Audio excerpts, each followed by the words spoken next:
Está no ar mais um episódio do nosso FallowCast.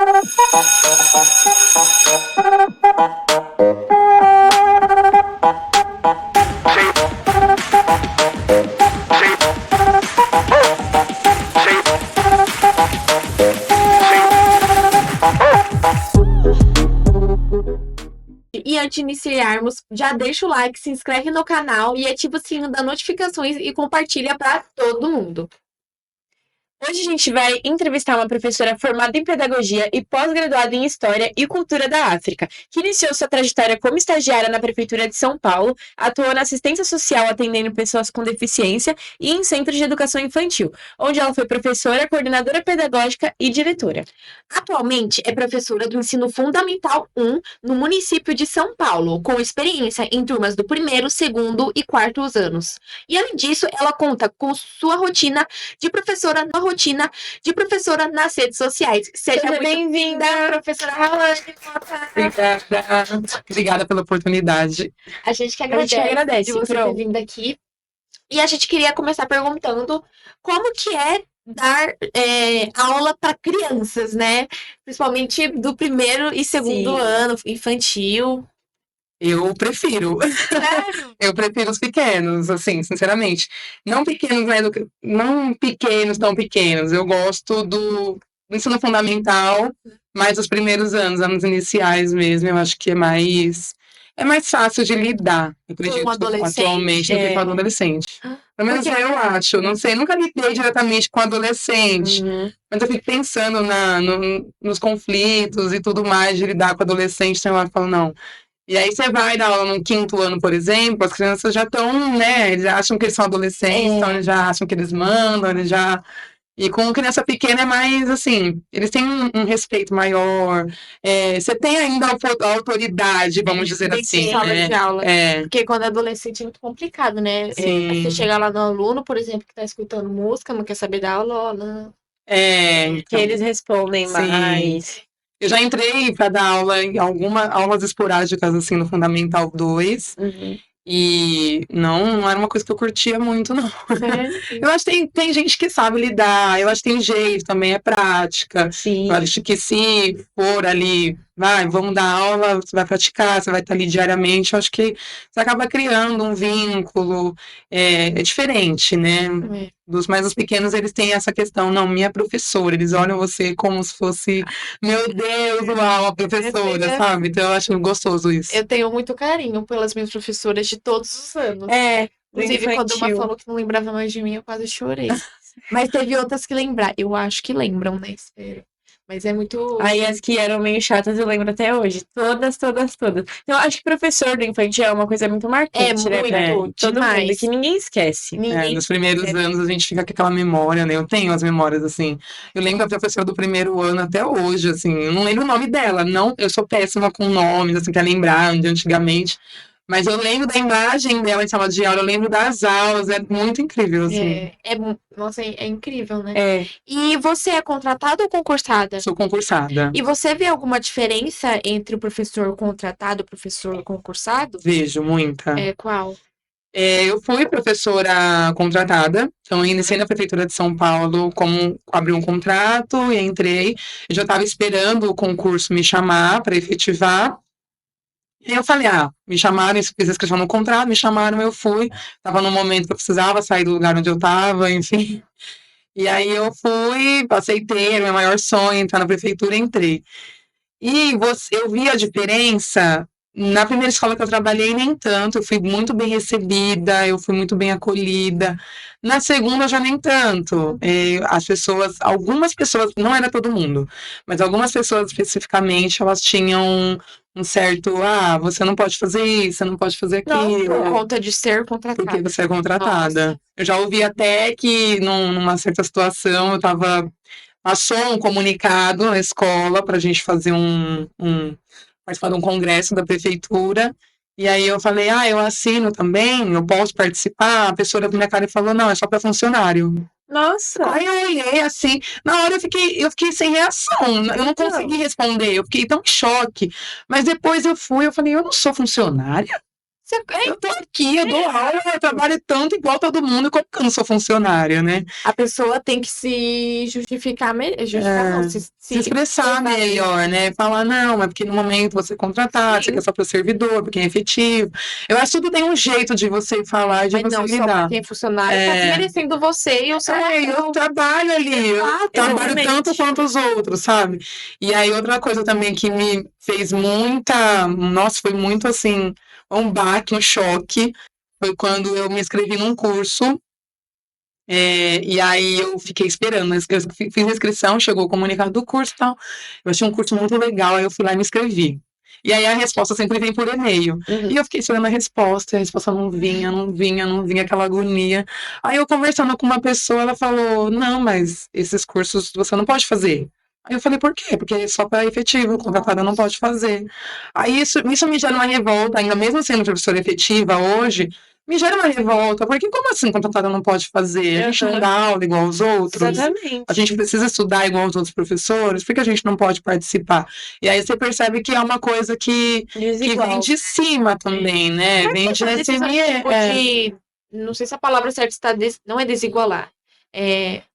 Esqueci a palavra, mas essa diferença, né? Ser diferente, ser imparcial com o professor contratado e o professor concursado. Mas é uma coisa que vem de cima, porque esse curso que eu me inscrevi era de Secretaria Municipal de Educação. Uhum. Como que a secretaria não permite que o professor, como que ela permite contratar o professor aula, e não permite que o professor participe da formação continuada?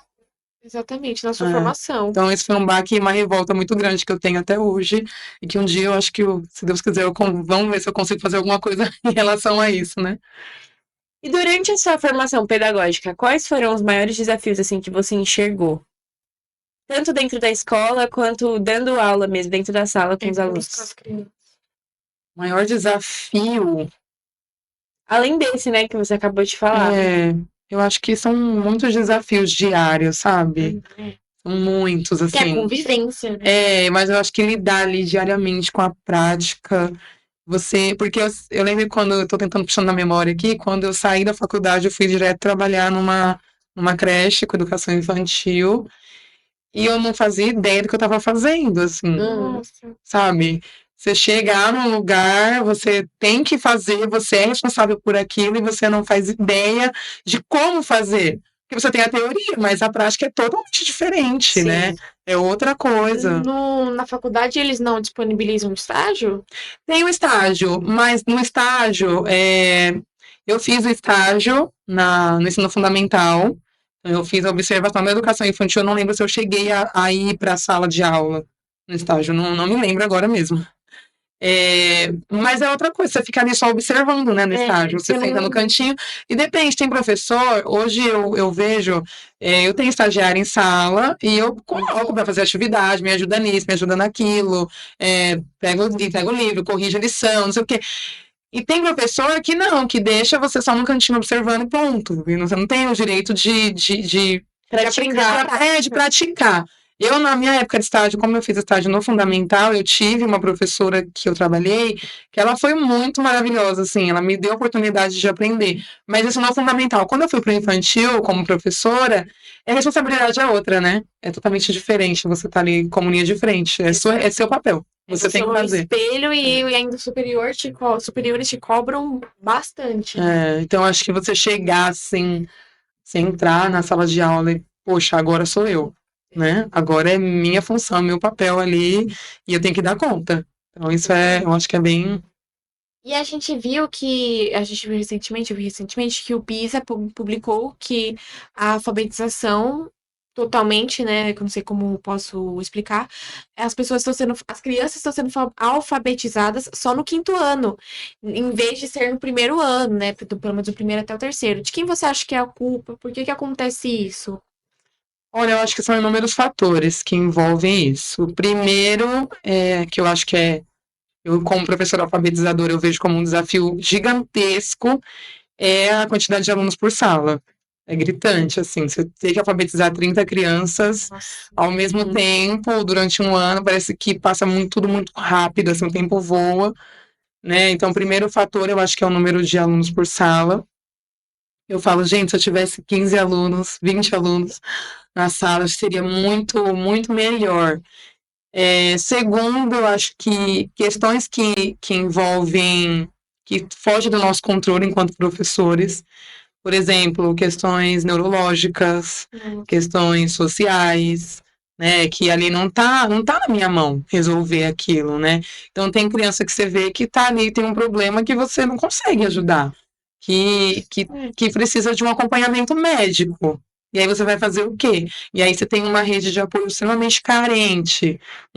Você vai na comunidade que eu trabalho mesmo, tem um posto de saúde para atender a comunidade inteira e não tem médico, sabe? Uma comunidade gigantesca. E aí você vai fazer o quê? Aí você vai dar encaminhamento, você tem que esperar 60, 90 dias para a criança ser encaminhada. Já foi, né? Aí, foi encaminhado, mas a consulta daqui 45 dias. Nossa. Então, assim, aí quando passa, aí é o médico da família que tem que atender, tem que dar conta também, estuda ali. Aí você encaminha para uma terapia. A terapia é em grupo, né? Ixi. Normalmente no SUS é assim, não tem a terapia individual, o acompanhamento individual, é tudo muito. Porque a demanda é muito grande. Então, eu acho que são muitos fatores que envolvem a questão da alfabetização. Não é só porque o professor não dá conta, o aluno não quer. Não é isso. É porque tem muita coisa por trás mesmo. E antes, como você estava falando do número de alunos em sala, antes era menor o número ou sempre foi o mesmo? Não, sempre foi. Sempre foi muitos alunos em sala. Na educação infantil é um número menor, porque a gente está falando de bebês ali, então vai aumentando. É engraçado que em vez de diminuir, vai aumentando, né? Eu lembro que na educação, no berçário, que é com bebês, você tem 7 bebês para uma professora, ainda assim é muito, né? Meu Deus do céu, imagina cuidar de 7 bebês. Criança chora. E aí vai aumentando. Então, no berçário 1 são 7 bebês para uma professora, no berçário 2 são 9 para uma professora, aí no minigrupo 1 são 12, no minigrupo 2 são 25. Nossa, vai aumentando. E assim, no minigrupo 2 são crianças de 3, 4 anos. E aí eu já trabalhei, gente, que meu maior desafio, assim, da vida foi quando eu trabalhei com o minigrupo 2, eu engravidei no meio do percurso. E aí eu trabalhava sozinha, foi um pouco antes da pandemia. Era só eu para 25 crianças. No começo da gravidez eu enjoava, eu saía correndo na sala para vomitar, eu não tinha com quem ficar, deixar as crianças numa sala isolada. Então esse foi um desafio muito assim, você tem que dar conta ali, né, porque acho que nós somos professores, mas a gente tem nossas questões pessoais também que afetam diretamente aí nosso dia a dia, né, no nosso trabalho. Eu sou um ser humano, eu sou professora, mas eu sou um ser humano, eu tenho meus problemas pessoais, eu tenho outras questões ali. E aí, ali naquele momento, eu estava grávida e precisava dar conta de 25 crianças, de um início de gravidez totalmente turbulento que foi, né? Que eu passava muito mal, não tinha disposição para nada, eu tinha que estar ali, eu tinha que me dar. 100%. Mas a direção, assim, da escola, eles não ajudavam em nada em relação a isso? Tipo, sabendo que você estava grávida? Foi um desafio aí essa questão para mim esse ano. Eu tive um problema, a coordenadora pedagógica, ela não mandava ninguém para me ajudar. Então, assim, foi um problema pessoal que ela teve comigo. Meu Deus, então, pessoal com trabalho. Então, uma mulher grávida, sim, né? então eu não gosto nem de lembrar muito dessa época, que foi bem terrível. E aí eu me senti muito mal. Eu falei, não, gente, por quê, né? E aí eu lembro que todas as meninas que ficavam grávidas na creche, elas passavam a ser volantes, que eram as professoras que só ajudavam, né? E aí, no ano que eu engravidei, a diretora resolveu deixar a gente em sala. Tava eu e acho que tinha mais uma grávida. E a gente jurava, que eu falei, não, eu vou virar você volante. Não, fui pra sala. E aí eu fui pra sala sozinha, com 25, e aí eu falei, meu Deus do céu. Então eu me senti um pouco injustiçada nesse sentido, mas também Com certeza. era uma outra estrutura, né? Era uma creche conveniada, que tinha uma outra visão, era CLT, então são muitas coisas que envolviam ali também. Bom, agora a gente vai iniciar o nosso primeiro quadro e eu quero começar perguntando. Deixa eu explicar o primeiro quadro. Esqueci. 6 perguntas, eu vou fazer 3, a Bia vai fazer 3, aí você vai falar tudo. Tá. O quadro falou tudo.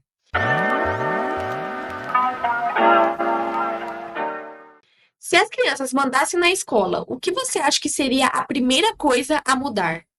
O recreio. O recreio. Se eles mandassem, acho que eles teriam um recreio o dia inteiro. É verdade. Principalmente os pequenininhos, porque Só quer saber de eles brincar, né? querem se brincar o tempo todo, quer correr. E eles perguntam 10 vezes, 10 não, 10 é pouco, gente, toda hora. Nossa. Falta muito pro lanche? Falta muito pro lanche? Quanto tempo é o lanche, pro? Que horas que é o lanche? Aí eu coloco a rotina lá, mas mesmo assim eles ficam perguntando. É quantos minutos o lanche deles?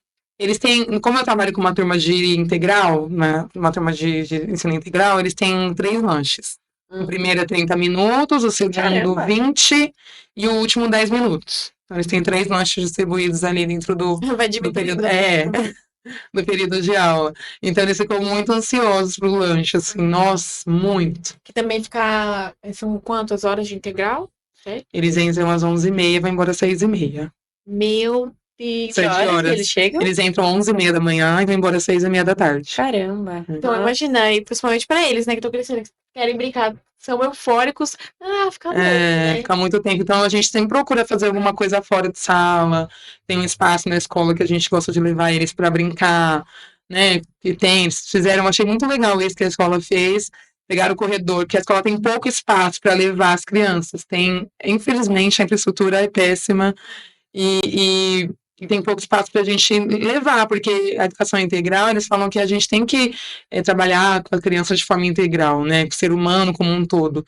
E aí, só que a escola não tem espaço físico para eu levar essas Pra crianças. trabalhar. Então, são pra várias sair da turmas, né? Não é sala, só uma. Às vezes, quando você quer ir, já tem outra. E aí eles pegaram um corredor entre a quadra e o pátio, assim, pintaram, fizeram algumas pinturas pedagógicas com número, com alfabeto, sabe? Muito legal. E a gente leva eles lá para brincar, fazer algumas atividades ali que eles possam correr e explorar e gastar energia também.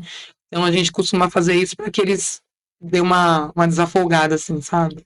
E com isso que você estava falando da infraestrutura, a minha pergunta é: o que chega primeiro na escola pública? A verba para material ou a chuva pelo telhado? A chuva pelo telhado. A chuva pelo telhado. Não que a verba não chegue, chega. O problema é que a burocracia é muito grande, então tudo demanda muita burocracia, muito papel, passa por isso, passa por aquilo, até chegar a verba, mas ela chega. Mas você acha que nessa escola a verba ela é bem distribuída? Tem materiais assim para você trabalhar com os alunos? Não, Não. não, gente. É uma coisa que eu falo que as pessoas não acreditam, é que na minha escola a gente tem cota de folha de sulfite. Nossa. Cota de folha sulfite. E ainda mais a gente, eu que trabalho com uma turma do primeiro ano, que tem muita atividade, assim, folhinha, a gente trabalha muita folhinha até chegar no caderno, até eles aprenderem a transcrever conteúdo. E aí você tem uma cota de folha de sulfite. Eu tenho que comprar todo mês, eu tenho que comprar um pacote. Acho que vem do bolso do professor, né? E às vezes tem gente que não entende isso. Você não tem que comprar. Mas eu preciso trabalhar. Exato, você precisa ensinar, sabe? se você não faz isso. Assim, não é uma coisa que me incomoda. Quando dá, eu compro. Se não dá, eu vou fazendo como dá. Sabe? Se eu tenho como fazer, eu vou lá e faço, porque eu preciso trabalhar, eu prefiro ter paz. Eu prefiro ter paz do que eu trabalhar para poder fazer as minhas coisas do jeito que eu gosto de fazer. Eu sou muito metódica também com as coisas, então eu não acho que é bem distribuída a verba, não. Mas é engraçado que, assim, não é em todas as escolas que é assim. Então, acho que é muito da gestão da escola, sabe? De como administra, de como que distribui os recursos. Então...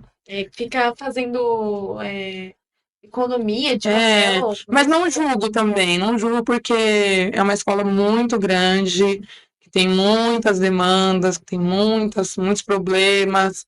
Então, eu acho que dá para dar um jeito, mas... Às vezes também é muita falta de apoio do governo, talvez. Também. Que deveria ter um olhar com mais atenção a esse tipo de problemas, né? Não é uma coisa, porque papel, gente, não é. A gente não usa, eu não uso papel, não desperdiço papel, sabe? Eu pego o rascunho, às vezes eu imprimi alguma coisa errada, eu dou o rascunho, faço uma outra atividade, imprimo no verso, para poder economizar, porque a gente tem consciência também do meio ambiente, né? Então eu acho que. E você já pensou em ter aulas de como convencer a mãe que tem que fazer o dever de casa? Eu acho que não tem aula para isso, nem se tivesse. Porque, nossa, gente. É difícil. É muito difícil convencer, fazer um pai entender que é importante Alguns não, alguns entendem a importância e sabem que eles são fundamentais, e eu tive, assim, crianças o ano passado que evoluíram muito, assim, significativamente, que não lia nada, que não sabia, não reconhecia a letra, e aí do nada a criança começou a ler, a entender as coisas, mas por quê? Porque tinha apoio em casa, porque a mãe colocava para fazer lição de casa, porque a gente manda lição de casa, É mas incentivo dos pais, né, também. é, Mas você acha que isso é por causa que os pais não ligam, ou é porque eles talvez o modo, a vida deles que eles têm que trabalhar para sustentar e aí não conseguem ter tempo para o filho? é assim, eu não acho que eles não liguem. Tem aqueles que não ligam, obviamente, sempre tem. Tem aqueles que não têm tempo, mas eu acho que é um conjunto de situações, assim, sabe? É questão de ter consciência da importância daquilo na vida da criança, na importância da presença deles na vida da criança. Tem um texto que eu gosto muito de ler nas reuniões, eu sempre gosto de ler na primeira reunião, eu acho que faz muito sentido, que é o Nó no Lençol, né? A gente falou disso Vocês ontem. falaram disso? Aham. Que é um texto que é um pai que ele não via o filho, não tinha tempo, porque ele saía de manhã, o filho já estava dormindo, ele chegava, o filho já estava dormindo de novo, e não tinha como ele se mostrar presente ali, mas para ele mostrar que ele estava ali todos os dias, quando ele chegava, ele ia na cama do filho e dava um nó no lençol. Quando o filho acordava, ele via que o pai passou por ali, e isso era um incentivo, uma forma da criança entender, poxa, meu pai se importa, né? Ele tá ali. Mesmo não tendo tempo, ele tá ali, ele tá se fazendo presente. Se mostrava de alguma forma, né?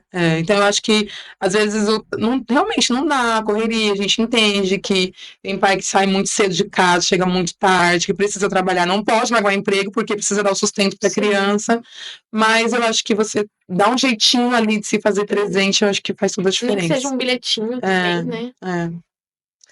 E a gente percebe que os professores, eles estão muito resistentes às reformas educacionais. Você sente essa dificuldade? Eu sinto, mas não é nem só uma questão de não querer mudar ou de. Acho que tem muita coisa que envolve as mudanças. Principalmente agora, por exemplo, eu trabalho numa escola, a prefeitura, que está vivendo essa mudança educacional no sentido de educação integral, né? Ensino integral. É uma coisa que, ao mesmo tempo que é bom, mas não é tanto. Não é tanto por quê? Porque, primeiro, que a infraestrutura da escola, a gente não tem estrutura para ter ali, não tem espaço para levar as crianças para crianças ficam o dia inteiro dentro da escola, ficam agoniadas dentro da sala de aula o dia inteiro, sem ter o que fazer, sem ter para onde ir.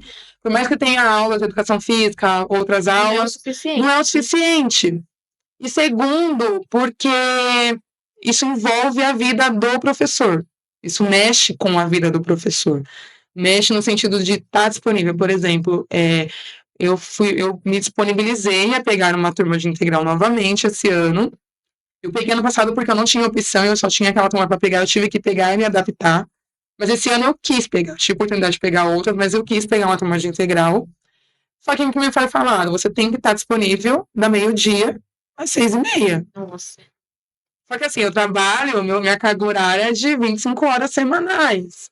Eu não tenho que estar disponível todos os dias a meio-dia, 6h30. O horário integral, ele é para o aluno, não é para o professor. Minha carga horária continua a mesma. Exato. O meu salário continua o Porque mesmo. o aluno, ele tem outras aulas também, né? Não é só Sim, sua. mas aí por uma questão de gestão ali, de organização, de horário, de encaixar uma aula aqui, uma aula ali, eles acabam querendo que o professor fique à disposição da escola dentro desse horário. E aí tem os professores que têm outros cargos. Sim. E aí, como que o professor que dá aula no estado, eu tenho um colega que dá aula no estado, que não consegue chegar na escola meio-dia. Então, ele teve que pegar uma outra turma que dê tempo para ele chegar. Só que o governo, ele vem afunilando para tirar, para acabar, como posso dizer, para impedir que o professor continue acumulando cargo, por exemplo, né? Então, esse negócio do integral é uma forma, porque está aumentando. Ano passado era só o primeiro ano, esse ano é primeiro e segundo, ano que vem é primeiro, segundo e terceiro, depois vai aumentar, cada ano aumenta um ano no integral. Vai chegar um momento que não vai ter. Do primeiro ao quinto ano vai ser integral. E aí, eu vou pegar que turma? se eu tenho acúmulo com outra escola, se eu tenho outro trabalho de manhã, se eu preciso fazer, sabe? Então, é uma questão que a gestão precisa olhar com carinho para essas situações, né? E tentar entender, mas são muitas pessoas para eles entenderem também. E não, o salário não muda, gente. Então, assim, é o que eu falei, eu tenho que estar disponível da meio-dia às 6h30. Mas minha carga horária continua a mesma e meu salário continua o mesmo. Então, por que eu tenho que estar disponível da meio-dia às Exato. 6h30? Se o salário pelo menos aumentasse, porque muitos Sim. trabalham em 2 escolas para ter um salário bom. Exatamente. Porque comparado com o salário que os professores merecem, né? É o que eu costumo falar. Eu falo, gente, graças a Deus, eu ganho um salário que é acima da média de profissionais, de pessoas que trabalham aí o dia inteiro, que tem ensino médio, né, que fica o dia inteiro fora de casa. Mas não é o suficiente para o tanto que eu trabalho, né? Carga horária. Porque não é, o meu trabalho não se resume só ali chegar na sala de aula e dar aula. Meu trabalho vem antes e vem depois. Ontem mesmo eu estava em casa pensando em coisas para quando eu voltar a trabalhar. Nossa. Durante as férias, eu vou estar a trabalhar só dia 3 de fevereiro, mas eu estava pensando ontem, porque eu gosto de me antecipar, de me organizar com calma. Então, mesmo no dia a dia ali, de manhã você está pesquisando alguma atividade, você está fazendo um planejamento, você tem que entregar o planejamento, você tem que fazer um planejamento. E aí, como que você faz no horário de aula ali? Não dá. Na hora da aula, você tem que estar ali com as crianças, tem que estar 100% com eles. E você acha que, por exemplo, se os professores tivessem realmente o salário que eles merecem, eles teriam mais motivação? Não que eles não tenham, óbvio que eles têm, mas eles teriam muita mais motivação para dar as aulas? Com certeza. Tem muita gente que tem acúmulo de cargo, não é porque gosta de trabalhar em 2, 3 escolas. É porque precisa, né? Precisa ter um sustento ali.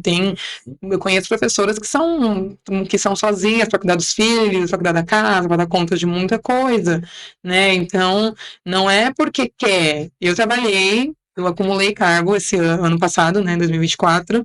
Tive a oportunidade de acumular cargo. Continuei, porque eu entrei no concurso em abril e eu trabalhava na prefeitura já. Então, quando eu assumi meu cargo, me deram a opção de continuar com o contrato. E eu nunca foi a minha ideia acumular cargo, porque eu falava, eu preciso ter vida, né? E você não tem vida. Aí eu falei, acho que vai ser uma oportunidade boa para eu poder quitar algumas contas. E fui. Gente, que loucura. Nossa. Que loucura! Você não tem tempo para nada. Eu não conseguia olhar para minha casa, eu não conseguia fazer nada. Eu vivia parecendo um zumbi. E foi por pouquíssimo tempo que eu acumulei, eu não aguentei. Chegou em julho, eu entrei em recesso, depois do recesso eu falei, não, eu vou esperar um pouquinho e vou sair. Eu falei, não, gente, pelo amor de Deus, eu preciso sair daqui. Preciso sair, Mas pra quem é o ano todo. E pra quem não tem a opção de sair, eu falei, eu quero sair agora que eu consigo sobreviver com salário só, antes que eu me acostume a ganhar os dois e faça compromissos com os 2 salários, e aí eu não consigo, eu fico refém, porque você acaba se tornando um refém disso, né? Infelizmente. E aí não sai. Conheço um professor, nossa, eu queria muito sair, eu queria muito ficar numa escola só, mas não dá, eu tenho conta pra pagar, eu preciso pagar isso, pagar aquilo, salário só não é o suficiente. E aí eu tive a oportunidade, falei, não, eu consegui pensar, falei, preciso sair antes que eu fique refém dos 2 salários e não consiga depois. Porque você acaba ficando preso ali naquilo e aí uma pessoa descansada, ela pensa muito melhor, né? Exato. Ela faz as coisas muito melhor. Então, mesmo que é um desafio para o professor não trabalhar fora do horário de trabalho, acho que é impossível. Eu gosto na semana, eu até faço umas coisinhas de manhã, à noite nem tanto, porque minha filha já está em casa, então eu prefiro dar atenção para a criança. Sim. Mas de manhã eu ainda pego alguma coisinha para fazer, dou aula à tarde, mas final de semana me recuso. Eu falo, não vou pegar, não vou fazer. Mas você vai ter que entregar amanhã. Amanhã de manhã eu penso nisso, sabe? Na segunda-feira de manhã você tem que entregar tal documento. Segunda-feira eu acordo mais cedo, vou lá e faço. Mas no domingo, eu não vou passar meu domingo fazendo planejamento. Lógico. E também tem muito aluno que manda mensagem pro professor no final de semana. Eu fazia isso na minha antiga escola, e meu pai é professor. Ele falava, olha, não manda mensagem pro seu professor no final de semana, que é o momento que ele tá descansando, ele ainda vai ter que pensar no domingo pra aula da segunda. Sim, exatamente. Eu tenho uma coisa que muita gente condena, que é o grupo no WhatsApp com os pais. É bastante gente, eu vejo quando bastante professores falando, por exemplo, alguns professores tinham, na minha antiga escola, tinham bastante proximidade com, Os pais? não, com os alunos mesmo. Uhum. E aí eles ficavam, eu ouvia, né? Ai, meu Deus do céu, espalhando os boatos aqui da escola. Aí eu ouvia uns falando, nossa, mas por que não pode ter contato? Não tem que relacionar trabalho com o pessoal? Porque eu não sei o Porque assim, ó, por exemplo, o grupo no WhatsApp com os pais. Para mim é uma forma muito prática de você disparar recados, comunicar as coisas ali que você precisa no dia a dia. Ah, vou fazer uma atividade de tal jeito, eu preciso ser uma garrafa PET, um exemplo assim, sabe? No grupo, todo mundo tá com o celular hoje em dia na mão, né? Tudo tá Sim, no celular. tudo é Então, os pais, eles estavam ali com o WhatsApp aberto, eles vão olhar o grupo e vão ver a mensagem. É difícil um pai abrir, é erradíssimo isso que eu condeno, mas os pais não olham a agenda da criança. Exatamente. Sabe? Então, o celular, ele tá na mão dele, ele vai abrir, ele vai olhar. Mas também tem aqueles que mandam mensagem 10 horas da noite pra professora. Pro, como é que tá meu filho na escola? É, E mas tem reunião pra isso. então, E assim, a maioria dos que fazem isso são os que não vão na reunião, ah, que não participam.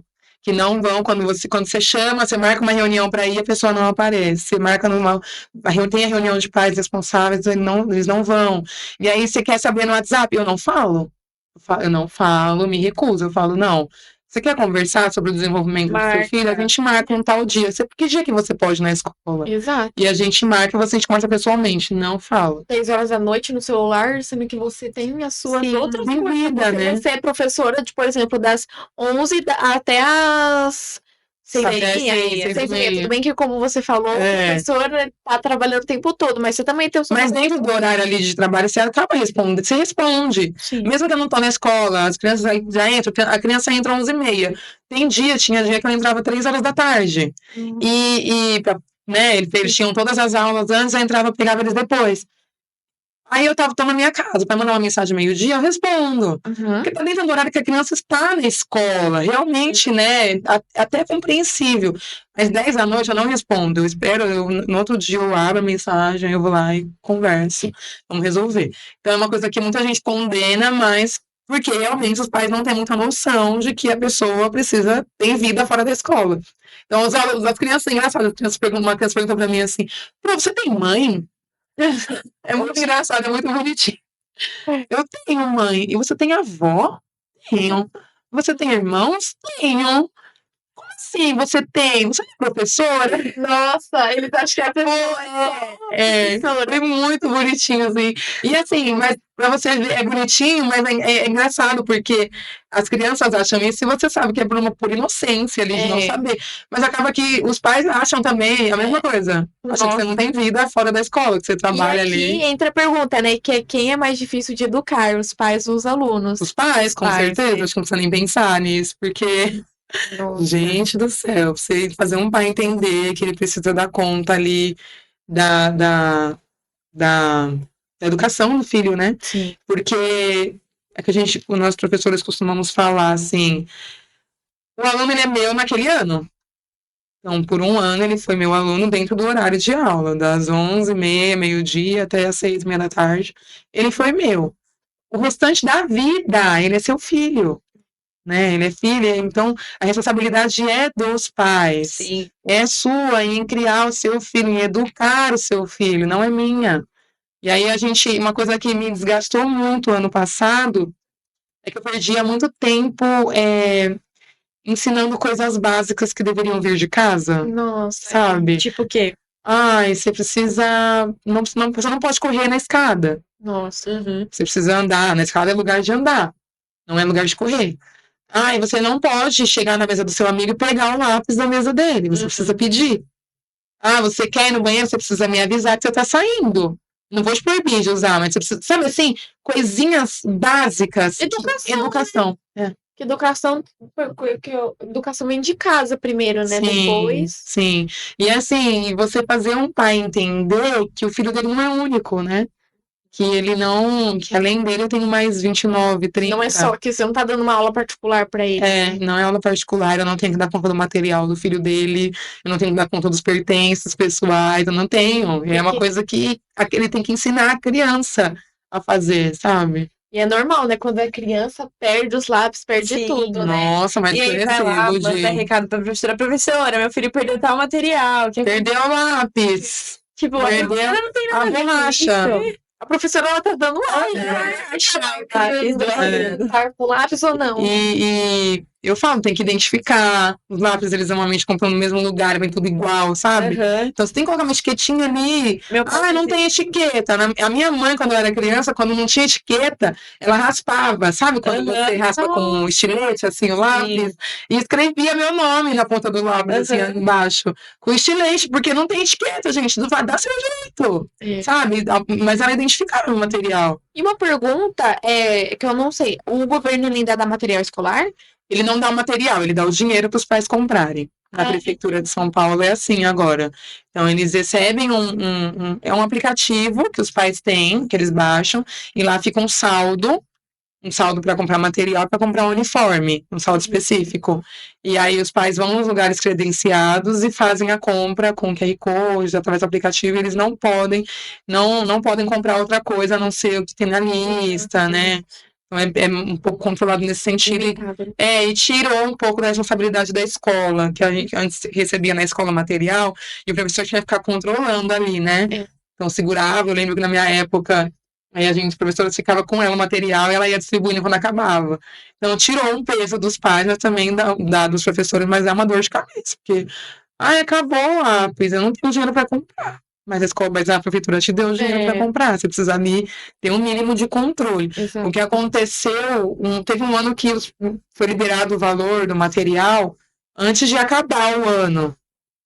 E aí os pais compraram e mandaram naquele ano. Tipo, quando chegou no ano seguinte, não tinha. Não, era pro ano seguinte. Era. Então, e aí, esse ano foi liberado, acho que agora no dia 2 de janeiro, foi liberado esse valor. Uhum.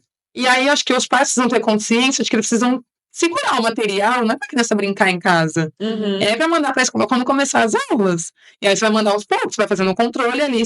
Você precisa fazer uma gestão ali, né, na sua casa, dos materiais do seu filho. Então, não é responsabilidade minha dar conta do lápis que sumiu do fulaninho. Exatamente. E o que não contam sobre educar crianças? Que não contam, na faculdade mesmo, não falam que você vai ter que amarrar 10 mil cadarços por dia. Nossa! Você vai ter que amarrar sapato. Na faculdade ninguém te ensina a amarrar sapato, você tem que amarrar.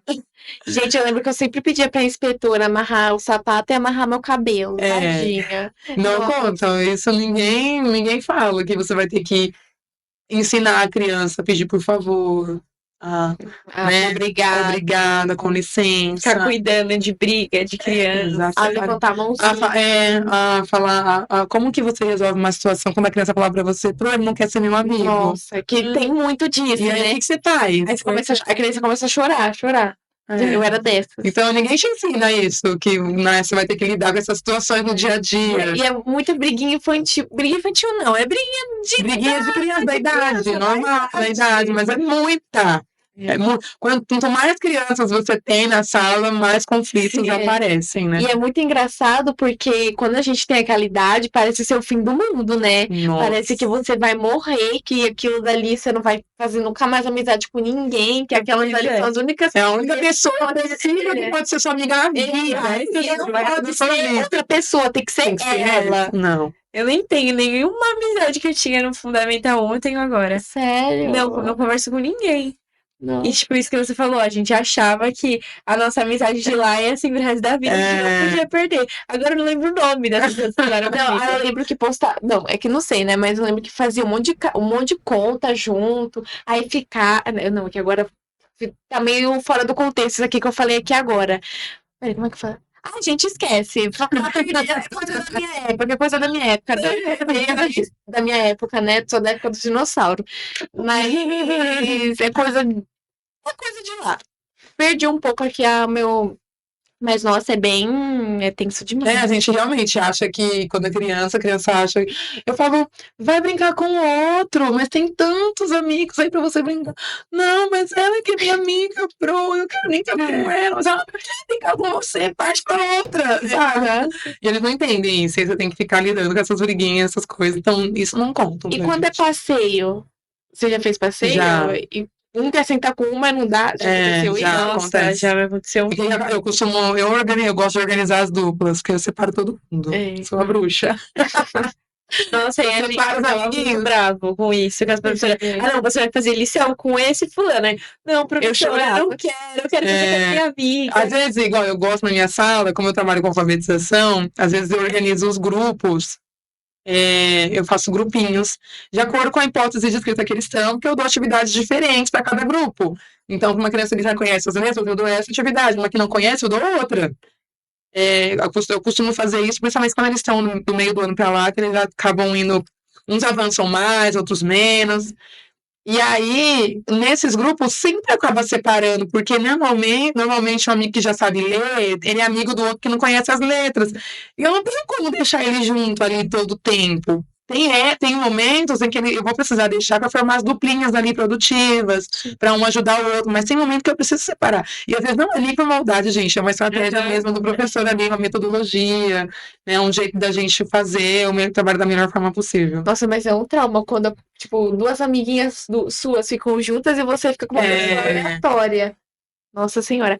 Bom, agora a gente vai começar o nosso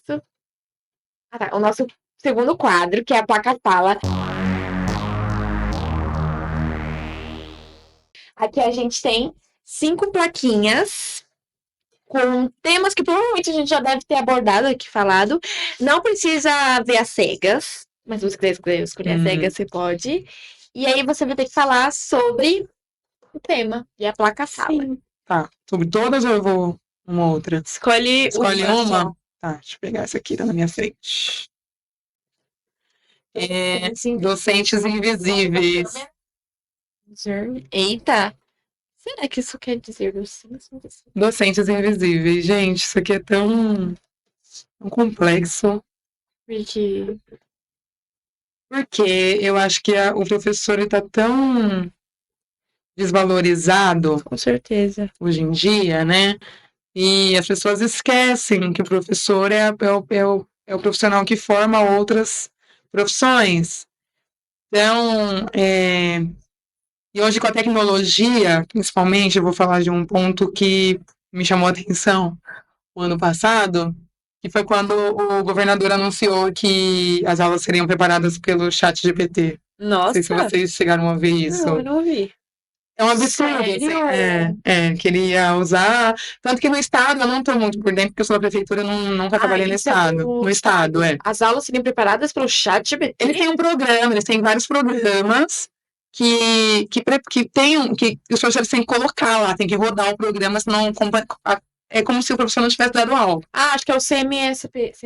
Eu nem sei o nome desses programas. Eu já vim aqui reclamar. Eu sei que tem que colocar, porque se você não roda o programa, não dá lá, não passa, é como se você não tivesse dado aula. Nossa. Então, isso eu acho que acaba invisibilizando tanto o professor, porque, gente, a gente tem o trabalho ali de sentar, de pensar. Porque o ChatGPT, eu acho que ele tem outras funções ali, né? Ele auxilia muitas coisas, mas ele não conhece o aluno que está ali. Sabe? Ele conhece como se fosse você é um apoio. Ele apoia, então ele me ajuda a pensar em alguma coisa, mas preparar a aula, adaptar de acordo com a necessidade do meu aluno, não é ele que vai fazer, sou eu. E aí você dá essa função para uma inteligência artificial, é como se o professor fosse desnecessário naquele contexto, sabe? Então isso é uma coisa que me chamou muita atenção. Eu falei, gente, eu fiquei muito revoltada quando eu vi, porque isso tira totalmente assim, o foco do professor, como se ele não precisasse estar ali. Como se a formação dele fosse para nada, né? Porque é o chat que vai fazer isso, a inteligência artificial, não ele que vai montar a própria atividade. Como você disse, ele conhece cada aluno, então ele sabe qual atividade vai ser melhor para todo mundo em conjunto, para eles conseguirem aprender no mesmo nível, né? Então, agora, se você quer um auxílio, você pode pegar um auxílio da internet. A gente pesquisa atividade na internet normal, hoje em dia é uma ferramenta que está aí para ser usada. Né, inteligência artificial também, mas não você simplesmente descartar o professor. Então, é um programa que vai lá, que executa a aula e pronto, acabou. Exatamente. E a gente também esquece que, tipo assim, tá tão desvalorizada a profissão do professor que a gente fala assim, pai mesmo. Professor é tipo pai, mãe. Porque quem cria, tudo bem, pode criar por um ano, mas você vai estar lá todos os dias, com 5 dias na semana com o seu aluno, conversando com ele. Às vezes até Se educando precisa com de você. ajuda. Se você precisa de ajuda, você vai conversar com seu professor ali, está chorando. Professor, aconteceu isso, me ajuda. Professor é tipo um pai, né? E além de estar lá sempre, ensina. Então, pai, mãe é quem tá ali, quem cria e quem ensina. Então, o professor cria e o professor ensina também. Sim. Aí a gente acaba esquecendo que o professor é como um pai e uma mãe. Exatamente.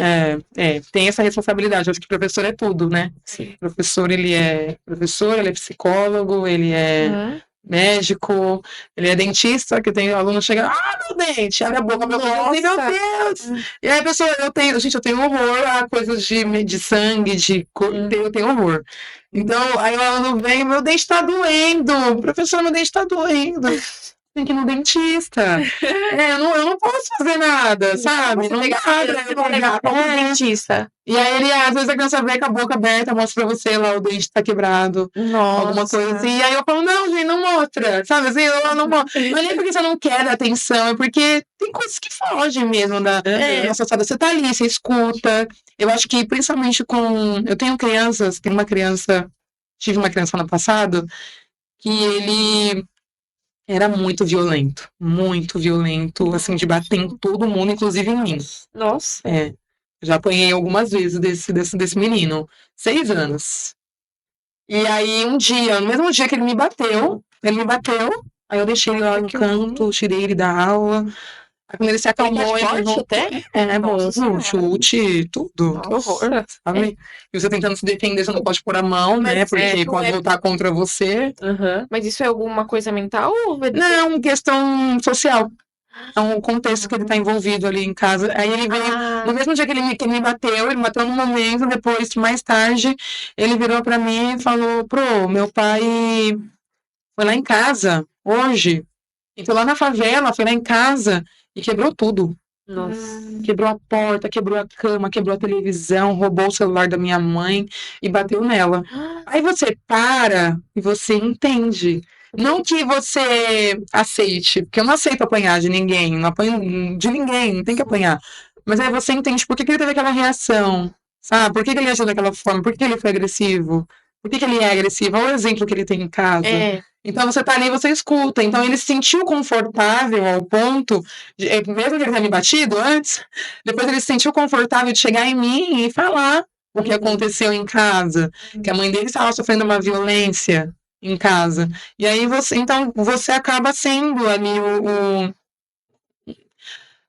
é ouvido, né? A criança vai se sentir segura. Um psicólogo pra criança. Pra conversar com você, porque você é uma referência pra ela, né? Nossa. Você acaba sendo uma referência. Mas é muito triste isso que você falou, né? Da criança, o que ela passa em casa e aí reflete. Isso que mais tem. Nem é culpa dela, né? Não. Principalmente em escolas mais periféricas, né? É o que mais acontece. A escola que eu trabalho é uma escola periférica, que tá no meio de uma comunidade e tá ali no meio da ocupação. E tem muitos casos assim. Muitos casos assim. Muitos. São assim, se eu começar a falar aqui, a gente vai ficar até amanhã falando sobre isso, porque são muitos.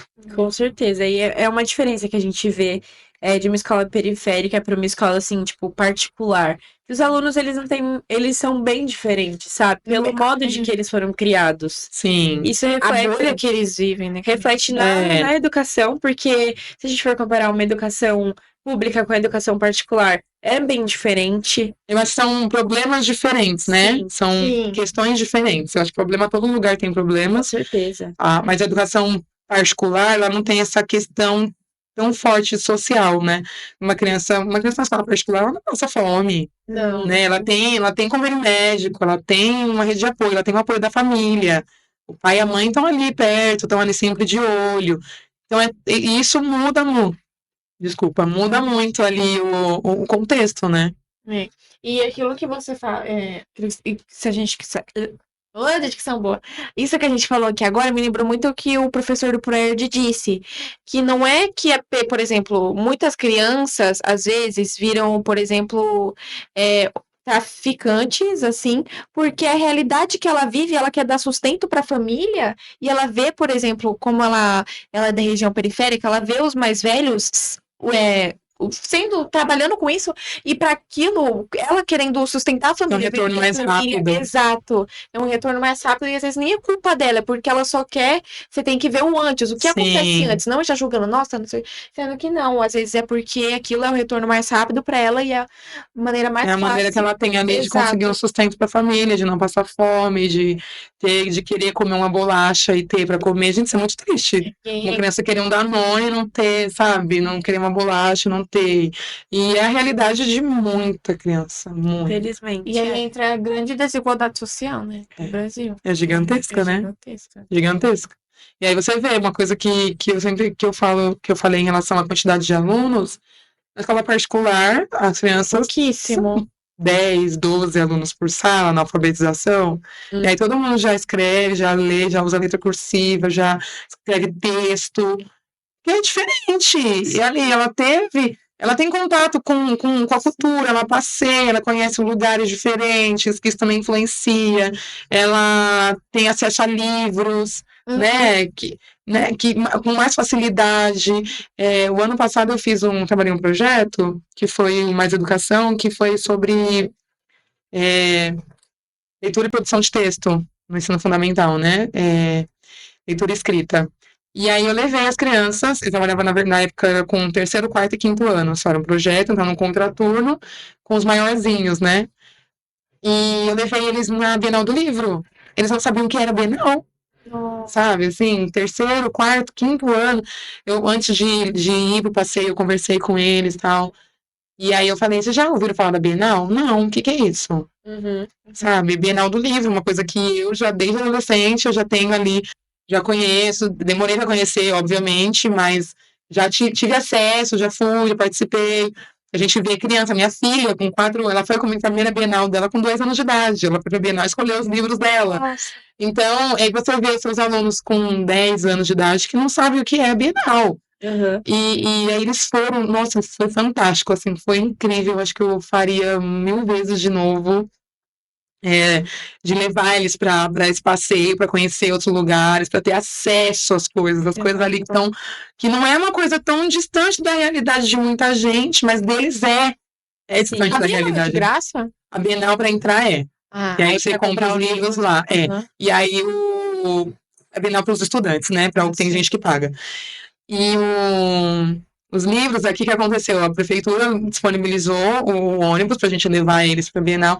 E eles deram, foi muito legal. Eles deram um cartão com um saldo, foi pouquinho, mas eles deram um cartão e com cada aluno. Gente, isso foi muito. Nossa, eu vi as crianças comprando. A gente chegou lá e eles deram. Quantos alunos você tem? Tô com 30. Deram 30 cartões. A prefeitura. Tá. Deu os cartões, e aí cada aluno ficou com o seu cartão e foi administrar as suas compras. Então, isso também incentiva a administrar uma gestão ali, trabalhando a ação monetária, trabalhando a questão da independência, autonomia, trabalhando muita coisa. E isso para mim foi fantástico, assim, foi fantástico eles receberem esse voucher, eles poderem comprar. E assim, eu falava para eles, cuida do dinheiro de vocês, se vocês comprarem tudo aqui, vocês vão ter para comprar lá. E eles ficaram tão eufóricos. Teve aluno que gastou tudo numa banca só. A primeira banca que eles encontraram, eles gastaram todo o dinheiro. Eu falei, e agora? A gente não conheceu nem metade da Bienal, a gente acabou de chegar. Mas, mas eu queria tanto comprar aquilo. Mas aquele livro, eu queria. Você já gastou seu dinheiro? Então, assim, uma questão de consciência também, deles entenderem que eles precisam pensar antes de gastar, não é só chegar lá e gastar, né? Então isso foi assim, pra mim, foi um marco muito grande, assim, na minha carreira, de proporcionar isso pra eles, de levar e estar junto, participando disso. E é muito bom, né, essa oportunidade que a prefeitura deu para os alunos. Exato. Né? É muito legal. E também, voltando na questão de desigualdade, tem muitos alunos de escola pública que vão para a escola só para se alimentar, né, só para comer. Isso é realmente muito triste, né? Porque, não tenho comida em casa, vou pra escola pra ir comer, né? Sim. O professor, vocês, professores, vocês podem comer a comida que a escola fornece ou não? Não, a gente na prefeitura não, porque a gente recebe vale refeição e vale alimentação. Então, não dá o direito da gente comer a alimentação deles. Mas isso que você falou de criança que vai comer é muito real. Muito, muito real. E você vê assim, eu tinha uma aluna que ela falava que tava com dor de barriga todo dia. tô com dor na barriga, tá dando minha barriga, tá dando minha barriga. E você não entendia o porquê que tava dando a barriga dela. E aí eu falava pra ela, espera. Aí uma vez eu falei pra ela, espera, a gente já vai pro lanche? Sabe, me deu um estalo assim. Falei, a gente já vai pro lanche?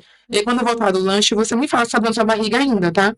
Aí ela foi pro lanche, comeu. Quando voltou, eu falei, e aí, melhorou a barriga? Melhorou, pronto. Era Nossa. fome. E assim, direto, sabe? Direto acontece isso. Tem muita criança que vai pra escola pra comer. A única refeição que faz é na escola. Então não tem como. A comida na prefeitura é uma comida boa, uma comida muito boa. Eu não como, mas eu olho, a gente vê ali as crianças A da comendo. municipal é boa demais. Muito Já chegaram a boa. dar. Só quando eu tava. Já chegaram a dar. Como era o nome? Filé de peixe empanado. É. Nossa, era um Tem luxo. uma refeição muito equilibrada, né? Que tem ali o arroz, o feijão, tem a fruta proteína, tem a fruta, tem a salada. E então eles comem. Eu acho que é o único lugar que eles conseguem comer, se alimentar bem é na escola, né? E tem sobremesa, coisa pra beber. Sim, o suco. Na hora do lanche eles comem um pão com queijo, e tem um suco, aí tem um leite, chocolate, sabe assim? Tem um bolinho, que eles adoram um bolinho. Apesar de fazer maior bagunça, o bolinho. Mas eles gostam muito, então é uma realidade muito assim próxima de mim ali, ali onde eu estou localizada. É a criança que vai para a escola para comer. E assim, eu fico pensando, eu até me emocionei eu tenho minhas redes sociais, né, que eu compartilho minha rotina, e eu me emocionei um dia falando sobre isso, porque no final do ano, parei para pensar, eu falei, poxa vida, eu sou professora, né? Eu cheguei até aqui, mas eu já fui a criança que ia para a escola para comer, Nossa. sabe? Eu já fui essa criança que não tinha a comida em casa, que ia para a escola e precisava, e era a única refeição que eu fazia decente era ir na escola, que não tinha uma carne, que não tinha, né? E eu fico pensando, eu falo, poxa vida, perdi um pouco do raciocínio. Eita! Eu fiquei emocionada, porque você vê ali o reconhecimento das famílias que a gente teve, lembrei. No final do ano, a gente sempre faz uma cantata na escola. Que a gente usa o espaço do céu, que é aqui na mesma rua, e aí a gente usa o auditório lá e as crianças fazem a apresentação, cantam, tal. É bem emocionante, assim. E aí, no dia da cantata, é praticamente nos últimos dias de aula. E aí, os pais vieram agradecendo, vou tirar foto. Ai, Pro, obrigada por tudo que você fez. Sabe? E você vê o sentimento de gratidão que eles têm. É impressionante, assim. E aí eu parei, eu me emociono, porque na minha vida, quando que eu pensei que eu seria essa pessoa? Sabe? Sim. Que eu proporcionaria isso para alguma criança. Que eu seria. E principalmente na minha infância, por eu não ter tido, por ter sido a criança que foi para a escola para comer, durante a minha trajetória profissional, de eu ter ouvido muita gente falando para mim que eu não seria uma boa professora nunca, que eu nunca daria aula. Você nunca vai dar aula na sua vida. Deus. Eu já ouvi isso, sabe? Você não vai ser uma boa professora de profissionais, de chefes. Ok. Ouvi, eu já passei por torturas psicológicas gritantes, assim, na minha vida profissional. E se eu olhar e falar, caramba, eu tinha que estar aqui mesmo, eu tinha que dar aula mesmo. Porque eu já ouvi. E aí eu olhar e aí É uma você vê. superação, né? Uma história de superação. E aí eu chegar um pai em mim e falar obrigada por ter feito tudo que você fez pelo meu filho. E aí você para. E eu sou uma pessoa que eu me cobro muito. Eu sou muito sistemática, eu quero dar o meu melhor. Eu nunca acho que eu tô sendo boa o suficiente. É impressionante isso. E aí você ouvia, aí quando eu ouvi assim, obrigada por tudo que você fez, e os pais falando, você vai ficar com ele de novo ano que vem, né? E aí eu falava, não sei. E eles querendo que eu voltasse, poxa, se eles querem que eu volte é porque eu fiz um bom trabalho. Sim. É porque eu fui uma boa profissional, né? E aí a gente percebe que o meu trabalho vai muito além de só entrar ali e dar minha aula. Emocionante, bastante. Muito lindo. Aí dá pra jogar na cara deles, cadeira toda. Bom, nosso podcast, felizmente, está chegando ao fim. Que rápido! Rápido demais, Mas a gente tem uma última dinâmica, que é... A gente vai te dar uma lousa. A gente vai te dar uma lousa, um quadrinho, tá? Ali. E aí, você vai escrever uma frase nela, que você escreveria... Uma frase, qualquer coisa que você escreveria para todos os jovens e crianças do Brasil inteiro. Ai, meu Deus. E você de casa... Oi? E você de casa, hein, pessoal? O que vocês escreveriam? É uma baita responsabilidade. Muito. Você falar pro mundo inteiro, Brasil inteiro? Pois é. Ai, deixa eu pensar. Gente, muito legais os assuntos que a gente conversou hoje. Adorei. Bem, amei. E por isso que a gente vê, né, a participação dos pais é muito importante para os alunos na educação deles, que a educação vem de casa. Então, pais, eduquem os seus filhos. Exatamente. Ensinem eles a amarrar o cadarço. Dá Super importante. amarrar o cabelo. Amarrar o Dá cabelo. um lençol, assim. Não, dá um lençol pra você dizer Participação. que participa, né? Sim. E enquanto ela escreve, se inscreve no canal, deixa o like e ativa o sininho de E notificações. não esqueçam de seguir a gente no nas nossas redes Insta, No É, Spotify, todas as YouTube, plataformas de streaming que a gente também está lá, eu, Bia, entrevistando. exatamente. E se você quer ser um entrevistado, o que tem que fazer, Bia? Você tem que ir no nosso link da bio, acessar o Formas e colocar lá que você quer ser apresentador por um dia, na categoria apresentador, hein? Sim. E aí, Pro? Acho que eu peguei uma frase clichê, assim, mas... tudo bem, Tudo ótimo. É pra mostrar? Mostra pra câmera. mostra pra câmera. O caminho para o futuro é a educação.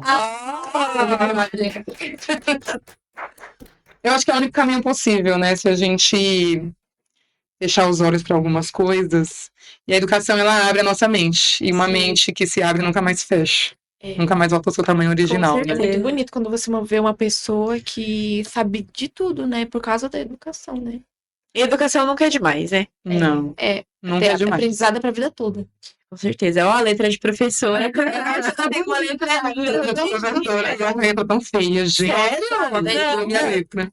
Nossa, Linda, eu acho Pro. ela feia, mas você vê a minha. A professora tem a mesma letra redondinha, bonitinha, Tem que retinha. ser, porque se a gente escrever, a gente tem que. Às vezes eu escrevo e eu não escrevo essa pro, aí eu fico, meu Deus, será que eu tô sendo Eu ficaria triste. Eu não tô entendendo minha letra. Bom, muito obrigada por você ter topado vir aqui. O que você achou? Ah, eu amei A amei gente falar com também. vocês. E obrigada pela oportunidade mais uma vez de vir aqui, de falar, né, o lado dos professores também. Eu acho que é importante a gente ter voz, né, e ser ouvido. Exato. Muito obrigada a você que também assistiu nosso podcast até agora. E caso você queira ser um convidado, também não esqueça de acessar o nosso link da bio. E é isso, um beijo, tchau!